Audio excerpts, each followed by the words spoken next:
Hello दोस्तों, नमस्कार। Previous year question paper की श्रेणी में इतिहास विषय से संबंधित हम 2012 का प्रीवियस ईयर क्वेश्चन पेपर जो है सॉल्व कर रहे थे। तो वहाँ पे हमारे 75 क्वेश्चन कंप्लीट हो गए थे।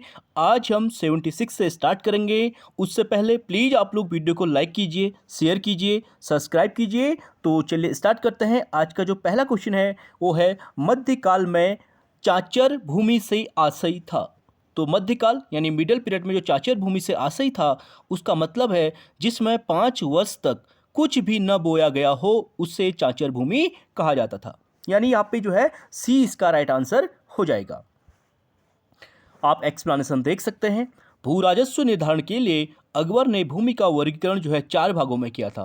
पहला है पोलज, दूसरा है चाचर चाचर और तीसरा है परती, चौथा है बंजर। जिसमें चाचर भूमि से तात्पर्य ऐसी भूमि जिसमें 5 वर्ष तक कुछ भी न बोया गया हो।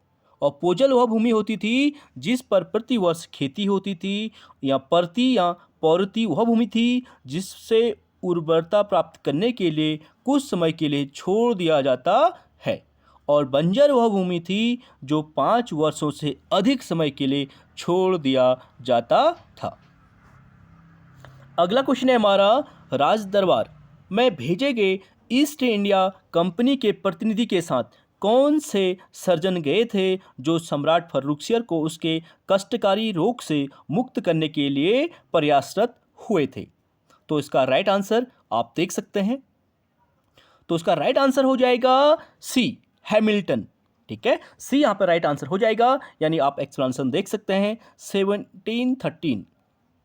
1713 ईस्वी से 1719 ईस्वी तक जो है फर्रुखसियर मुगल बादशाह था। और अंग्रेजों ने मुगल सम्राट के पास एक प्रतिनिधि भेजा और ईस्ट इंडिया कंपनी के प्रतिनिधि के साथ हैमिल्टन नामक सर्जन भी था जिसने सम्राट फर्रुखसियर को उसके कष्टकारी रोग से मुक्त करने का प्रयास किया तथा रोग मुक्त किया। और वह 1715 ईस्वी में मुगल दरबार में गया था। अगला क्वेश्चन है हमारा, निम्नलिखित में से किसने सर्वप्रथम अकबर से गुजरात में व्यापार करने का फरमान प्राप्त किया था। तो गुजरात में ठीक है, व्यापार करने का जो फरमान प्राप्त किया था वो किसने किया था अकबर से, वो था आपका जॉन मिल्डन हॉल। ठीक है, डी इसका राइट आंसर हो जाएगा। यानी आप एक्सप्लेनेशन का देख सकते हैं। एलिजाबेथ प्रथम के दूत जॉन मिल्डन हॉल ने सर्वप्रथम अकबर से गुजरात में व्यापार करने का फरमान प्राप्त किया था।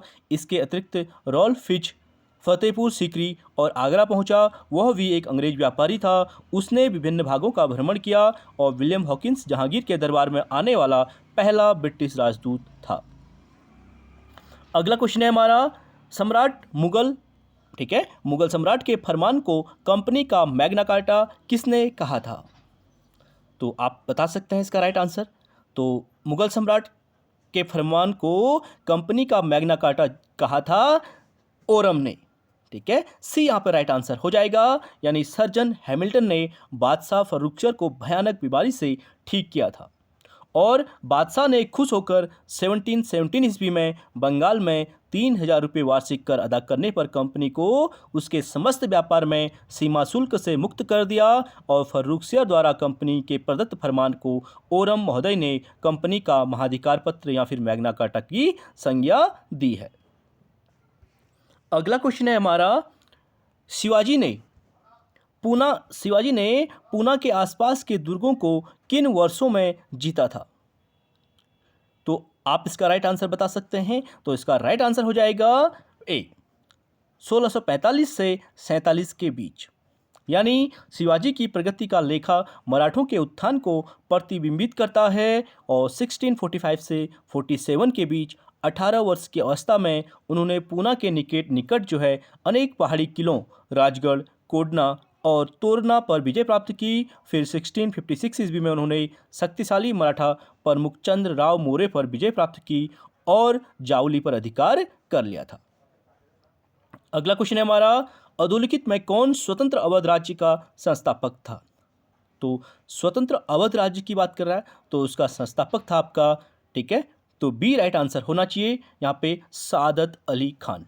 ठीक है, बी इसका राइट आंसर हो जाएगा। यानी अवध के स्वतंत्रता की घोषणा 1722 ईस्वी में सादत खां यानी बुरहान मुल्क ने की थी। ईरानी शिया गुट के इस सदस्य को मुगल सम्राट मोहम्मद शाह ने अवध का सूबेदार नियुक्त किया और वाजिद अली शाह अवध का अंतिम नवाब था, जिसे डलहौजी के समय अपदस्थ कर दिया गया था। अगला क्वेश्चन है हमारा, बंगाल सूबे का अंतिम गवर्नर कौन था जिसे मुगल बादशाह ने नियुक्त किया था? तो इसका राइट आंसर हो जाएगा ए, मुर्शीद कुली खां। बंगाल सूबे का अंतिम गवर्नर था जिसे मुगल बादशाह ने नियुक्त किया था। आप इसका एक्सप्लेनेशन देख सकते हैं। मुगल कालीन सूबों में बंगाल धनी प्रांत था। अपनी समृद्धि और राजधानी दिल्ली से दूरी के कारण यहाँ के शासक प्राय केंद्रीय सत्ता के विरुद्ध जो है विद्रोह करते रहते थे। और 1700 ईस्वी में मुर्शीद कुली खां को औरंगजेब ने बंगाल का सूबेदार या फिर दीवान नियुक्त किया था। और मुर्शीद कुली खां ने औरंगजेब की मृत्यु के बाद, औरंगजेब की मृत्यु कब हुई थी? 1707 में, 1707 में। और उसकी मृत्यु के बाद पूर्ण स्वतंत्र हो गया था तथा अपनी राजधानी को ढाका से हटाकर मुर्शिदाबाद हस्तांतरित किया था। अगला है हमारा, काली कोठरी यानी त्रासदी किसे बंदी बनाए जाने से संबंधित है? तो काल कोठरी का संबंध आपका हो जाएगा अंग्रेजों से संबंधित। सी यहाँ पे राइट आंसर हो जाएगा। यानी 15 जून 1756 ईस्वी को फोर्ट विलियम, कलकत्ता को सिराजुद्दौला के सैनिकों ने घेर लिया था और अंग्रेजों ने आत्मसमर्पण कर लिया।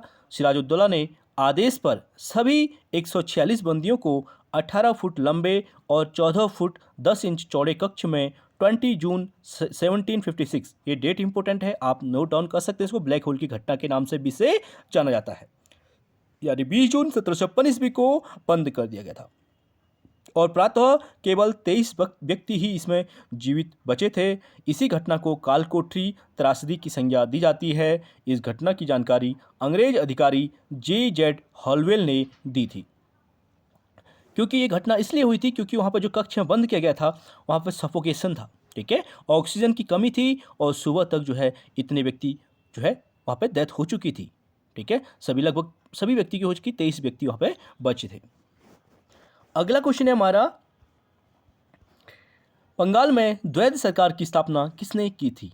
तो बंगाल में द्वैध शासन की बात करेंगे तो रॉबर्ट क्लाइव, ठीक है, डी यहाँ पर राइट आंसर हो जाएगा। यानी जब रॉबर्ट क्लाइव दोबारा अंग्रेज कंपनी का जो है गवर्नर जनरल बनकर भारत आया था, उस समय मीर कासिम को गद्दी से उतार दिया गया और मीर जाफर की मृत्यु हो चुकी थी। एक छोटा बच्चा मीर जाफर का पुत्र नजमुद्दौला बंगाल का नवाब था। क्लाइव ने 1765 ईस्वी में नवाब से दीवानी कंपनी के लिए ले लिया तथा निजामत प्रशासन नवाब के पास रहने दिया, अर्थात इसे द्वैध शासन व्यवस्था कहा गया, जो 1765 से 1772 ईस्वी तक चली थी। ये डेट इंपॉर्टेंट है, यहाँ से क्वेश्चन पूछा जाता है, द्वैध शासन कब लागू हुआ था और कब समाप्त किया गया था, ठीक है। दोनों रूट, आप दोनों डेटों को नोट डाउन कर सकते हैं। अगला क्वेश्चन है हमारा, भारतीय तरीकों में सुधार हेतु कॉर्नवालिस द्वारा उठाए गए न्यायिक सुधारों की आलोचना की थी। तो कॉर्नवालिस द्वारा उठाए गए न्यायिक सुधारों की जो आलोचना की थी वो था आपका जेम्स मिल। सी यहाँ पे राइट आंसर हो जाएगा। यानी आप एक्सप्लेनेशन का देख सकते हैं, भारतीय तरीकों में सुधार हेतु कॉर्नवालिस द्वारा उठाए गए न्यायिक सुधारों की जो आलोचना जेम्स मिल ने की थी। न्याय व्यवस्था में कॉर्नवालिस का कार्य और भी अधिक महत्वपूर्ण था। उसने न केवल कार्यकारिणी तथा न्याय अधिकारियों को ही पृथक किया, बल्कि न्याय को जनसाधारण तक पहुंचाने के लिए प्रयत्न किया। अगला है हमारा, निम्नलिखित में से कौन सही सुमेलित है, पूछा गया है। यहाँ पर आपको राइट बताना है। देख सकते हैं, लॉर्ड एलनब्रो अवध का विजयी, लॉर्ड डलहौजी सिंध का विजयी, लॉर्ड वेलेजली चतुर्थ आंग्ल मैसूर युद्ध और सर जॉन शोर तृतीय आंग्ल मराठा युद्ध। तो राइट कौन सा हो जाएगा? सी, लॉर्ड वेलेजली के शासनकाल में चतुर्थ आंग्ल मैसूर युद्ध हुआ था। यानी आप देख सकते हैं, लॉर्ड वेलेजली के समय 1799, जिसमें टीपू सुल्तान की मृत्यु होती है। 1799 ईस्वी में चतुर्थ आंग्ल मैसूर युद्ध का युद्ध होता है और इस युद्ध में टीपू सुल्तान श्रीरंगपट्टनम के किले की दीवार पर युद्ध करते हुए शहीद हुआ था और मैसूर का अधिक भाग अंग्रेजी राज्य में विलय कर लिया गया था और शेष हिंदू राजा को दे दिया गया था। और वही बात करें, जो द्वितीय आंग्ल मैसूर युद्ध हुआ था उसमें टीपू सुल्तान के पिता हैदर अली की डेथ होती है। अगला क्वेश्चन है हमारा, बंगाल में रॉबर्ट क्लाइव द्वारा स्थापित द्वैध सरकार को किसने समाप्त किया था? देखिए क्वेश्चन आ गया रिपीट, ठीक है, जो द्वैत शासन कब शुरू हुआ था और कब लागू हुआ था, मैंने क्वेश्चन कहा था नोट डाउन करने के लिए। तो क्वेश्चन आ गया, तो आपका राइट आंसर हो जाएगा, समाप्त किसने किया था, वॉरेन हेस्टिंग ने, और लगाया किसने था, रॉबर्ट क्लाइव ने। तो बी यहाँ पे राइट आंसर हो जाएगा, यानी वॉरेन हेस्टिंग्स 1772 ईस्वी में ईस्ट इंडिया कंपनी के गवर्नर के रूप में भारत आया। बंगाल, बिहार, उड़ीसा की दीवानी प्राप्त करने के पश्चात कंपनी के कर्मचारी पूरी तरह भ्रष्ट हो चुके थे और वॉरेन हेस्टिंग्स ने इस पर अंकुश लगाया और उसने सर्वप्रथम द्वैत शासन समाप्त कर दिया और बंगाल के नवाब से प्रशासन अपने हाथ में ले लिया तथा नवाब को 16 लाख रुपये वार्षिक पेंशन की व्यवस्था कर दी थी। अगला है, निम्नलिखित में से भारतीय शासकों में से कौन सर्वप्रथम सहायक संधि में सम्मिलित हुआ था। तो सहायक संधि में सम्मिलित होने वाला पहला शासक था निजाम अली। डी यहाँ पे राइट आंसर हो जाएगा, यानी आप एक्सप्लेनेशन देख सकते हैं। सहायक संधि वेलेजली के साम्राज्य विस्तार की नीति का एक महत्वपूर्ण साधन थी। उसके द्वारा बेलेजली ने अंग्रेज कंपनी के साम्राज्य का विस्तार किया और सहायक संधि का जन्मदाता डुप्ले को माना जाता है। मोस्ट इंपोर्टेंट, इसे नोट डाउन कर सकते हैं। और 1798 ईस्वी में वेलेजली ने सर्वप्रथम हैदराबाद के नवाब निजाम अली से सहायक संधि की और इस संधि के तहत निजाम अली पूरी तरह कंपनी पर निर्भर हो गया था। अगला है हमारा, बंगाल के किस नवाब ने यूरोपियों की तुलना मधुमक्खियों से की थी। Most important question. तो यूरोपियों की तुलना मधुमक्खियों से की थी, वो बंगाल का वह नवाब था अलीवर्दी खां। ए राइट आंसर हो जाएगा, यानी बंगाल, बिहार और ओडिशा में अलीवर्दी खां ने अपना स्वतंत्र शासन स्थापित किया था। वह साहसी और कूटनीतिज्ञ था। अपने समय में उसने यूरोपियन जातियों को न तो अपने सूबे में संघर्ष करने दिया और न ही सूबे की राजनीति में उन्हें हस्तक्षेप करने दिया, बल्कि अलीवर्दी खां ने यूरोपियनों की तुलना जो है मधुमक्खियों से की थी। अगला है, रेगुलेटिंग एक्ट के अनुसार निम्नलिखित में से कौन एक गवर्नर जनरल ऑफ बंगाल के काउंसिल का सदस्य नहीं था। तो जो नहीं था वो था आपका हैदर। बाकी मॉनसन, सर जॉन क्लेवरिंग और फिलिप फ्रांसिस तीनों सम्मिलित थे। तो यहाँ पे ए इसका राइट आंसर हो जाएगा, यानी रेगुलेटिंग एक्ट 1773 ईस्वी में पारित हुआ था। नोट डाउन कर सकते हैं, इंपॉर्टेंट है, पूछा गया है। इसके अनुसार भारत में शासन का भार जो है बंगाल के गवर्नर जनरल तथा उसकी 4 सदस्यों वाली परिषद पर डाल दिया गया और इसमें निर्णय बहुमत द्वारा होता था। यानी वॉरेन हेस्टिंग्स था, वारवेल भारत में थे तथा क्लेवरिंग, फ्रांसिस और मॉनसन अक्टूबर 1774 ईस्वी में इंग्लैंड में थे और 1777 ईस्वी में क्लेवरिंग की मृत्यु हो गई थी। अगला है, अधोलिखित में से किसके द्वारा प्रार्थना समाज को प्रारंभ किया गया था। तो प्रार्थना समाज को प्रारंभ किया था आत्माराम पांडुरंग। सी यहाँ पर राइट आंसर हो जाएगा। ब्रह्म विचारधारा महाराष्ट्र में भी फैली और यहाँ 1849 ईस्वी में एक परमहंस, ठीक है, परमहंस सभा आरंभ हुई और 1867 ईस्वी में केशव चंद्र सेन की प्रेरणा से बम्बई में आत्माराम पांडुरंग ने प्रार्थना समाज की स्थापना की और प्रार्थना समाज के अन्य प्रमुख व्यक्तित्व महागोविंद रानाडे, एन.जी. चंद्रावरकर आदि थे। अगला क्वेश्चन है हमारा, वेदों की ओर चलो किसने कहा था। मोस्ट इंपोर्टेंट है। तो वेदों की ओर चलो कहा था आपका दयानंद सरस्वती, ठीक है, स्वामी दयानंद सरस्वती। सी यहाँ पे राइट आंसर हो जाएगा, यानी आर्य समाज की स्थापना 1875 ईस्वी में मुंबई में स्वामी दयानंद सरस्वती ने किया था, जिसका मुख्य उद्देश्य था प्राचीन वैदिक धर्म की शुद्ध रूप से पुनः स्थापना करना। दयानंद ने भारत की धार्मिक, सामाजिक और राष्ट्रीय रूप एक करने का प्रयास किया और उनका प्रसिद्ध नारा था वेदों की ओर लौट चलो। अगला क्वेश्चन है, मंगल पांडे एक सिपाही था। मोस्ट इंपोर्टेंट क्वेश्चन, बहुत बार पूछा गया है। तो टीजीटी में भी पूछा गया, सीटेट में भी आया था क्वेश्चन, ठीक है। तो मंगल पांडे एक सिपाही था, वो था आपका 34वीं नेटिव इन्फेंट्री का, ठीक है। सी यहाँ पे राइट आंसर हो जाएगा। जनवरी 1857 ईस्वी के आरंभ के दिनों में दमदम छावनी का एक ब्राह्मण सिपाही अपने लोटे में पानी लेकर आ रहा था। एक निम्न जाति के खलासी ने पानी मांगा तो ब्राह्मण ने देने से इनकार कर दिया। तो खलासी ने कहा, तुम्हारा धर्म नष्ट हो जाएगा, क्योंकि जिस कारतूस का उपयोग बंदूक में करते हो उसमें गाय और सूअर का चर्बी लगा है। और अंत में 29 मार्च 1857 ईस्वी को 34वीं रेजिमेंट के सैनिक मंगल पांडे ने अपने सर्जेंट मेजर को गोली मार दी और अंत में अंग्रेजों ने रेजिमेंट को भंग कर दिया था और मंगल पांडे को फांसी दे दी जाती है। ये डेट भी इंपॉर्टेंट है, आप नोट डाउन कर सकते हैं, 29 मार्च 1857 को।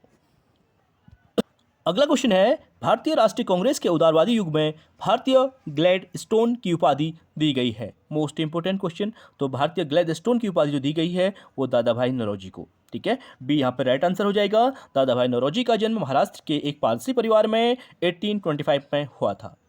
1892 ईस्वी में वह पहले भारतीय थे जो उदारवादी दल की ओर से ब्रिटिश संसद के सदस्य चुने गए थे। वह भारतीय राष्ट्रीय कांग्रेस के 1886 ईस्वी, 1893 ईस्वी और 1906 ईस्वी में अध्यक्ष भी रहे, यानी भारतीय राष्ट्रीय कांग्रेस के 3 बार अध्यक्ष चुने गए। दादा भाई नौरोजी को लोग श्रद्धा से भारत के वयोवृद्ध नेता ओल्ड मैन ऑफ इंडिया के नाम से पुकारते थे और इस तरह दादा भाई नौरोजी निश्चय ही अभूतपूर्व व्यक्ति थे, वे भारत के ग्लैडस्टोन थे। अगला है भारतीय राष्ट्रीय कांग्रेस की प्रथम महिला अध्यक्ष कौन थी? Most important. तो भारतीय राष्ट्रीय कांग्रेस की प्रथम महिला अध्यक्ष की बात कर रहा है। ठीक है, यहाँ पर भारतीय की बात नहीं हो रही है, तो इसलिए राइट आंसर हो जाएगा श्रीमती एनी बेसेंट। अगर भारतीय होता तो आपको पता है सरोजनी नायडू राइट होता। आप एक्सप्लेनेशन देख सकते हैं। भारतीय राष्ट्रीय कांग्रेस की जो स्थापना हुई थी वो हुई थी 28 दिसंबर 1885 ईस्वी को बम्बई स्थित गोकुलदास तेजपाल संस्कृत विद्यालय में। ये भी इंपॉर्टेंट है, बहुत बार पूछा गया है कहाँ हुई थी। बम्बई में गोकुलदास तेजपाल संस्कृत विद्यालय में।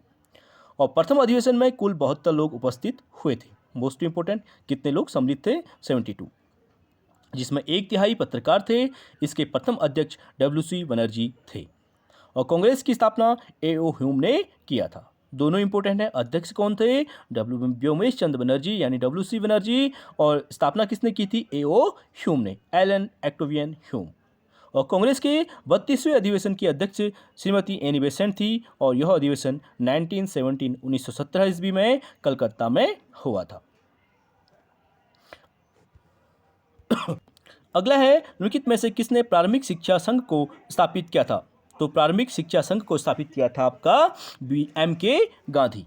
बी यहाँ पर राइट आंसर हो जाएगा, यानी मोहनदास करमचंद गांधी का जन्म 2 अक्टूबर 1869 ईस्वी को गुजरात के पोरबंदर में हुआ था और 1893 ईस्वी में दक्षिण अफ्रीका में एक व्यापारी का केस लड़ने गए थे, जहां वह 22 वर्षों तक रहे और 1915 ईस्वी में भारत आए और भारतीय स्वतंत्रता आंदोलन में भाग लिया। वह ऐसी शिक्षा व्यवस्था चाहते थे ताकि लोग हस्त कुटीर उद्योग में अपना जीवन यापन कर सकें।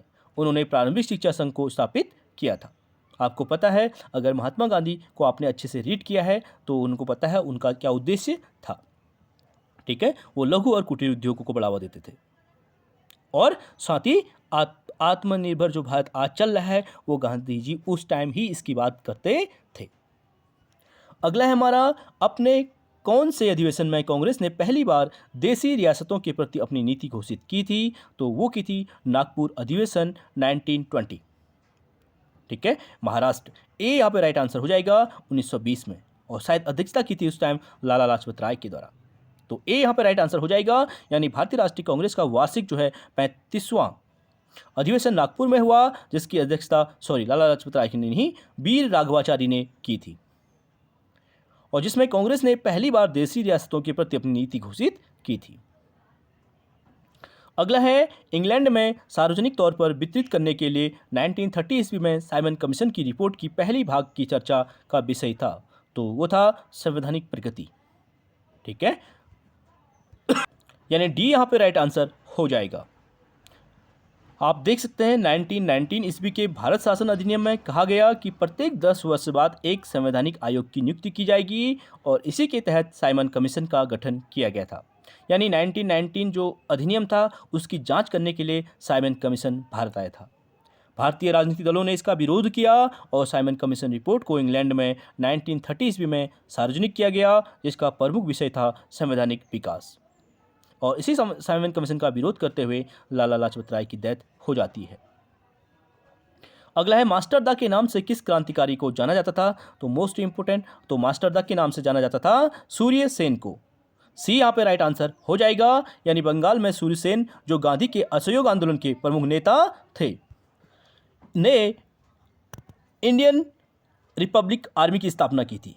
ठीक है, बंगाल में जो सूर्यसेन जो गांधी के असहयोग आंदोलन के प्रमुख नेता थे, इन्होंने इंडियन रिपब्लिकन आर्मी की स्थापना की और सूर्यसेन ने क्रांतिकारी गतिविधियों के तहत 19 अप्रैल 1930 ईस्वी को अंग्रेजों के विरुद्ध युद्ध की घोषणा करते हुए चटगांव, बारीसाल आदि स्थानों पर धावा बोल दिया और क्रांतिकारी इन्हें मास्टर दा कहते थे और 16 फरवरी 1933 को अंग्रेजों ने इन्हें गिरफ्तार कर लिया था।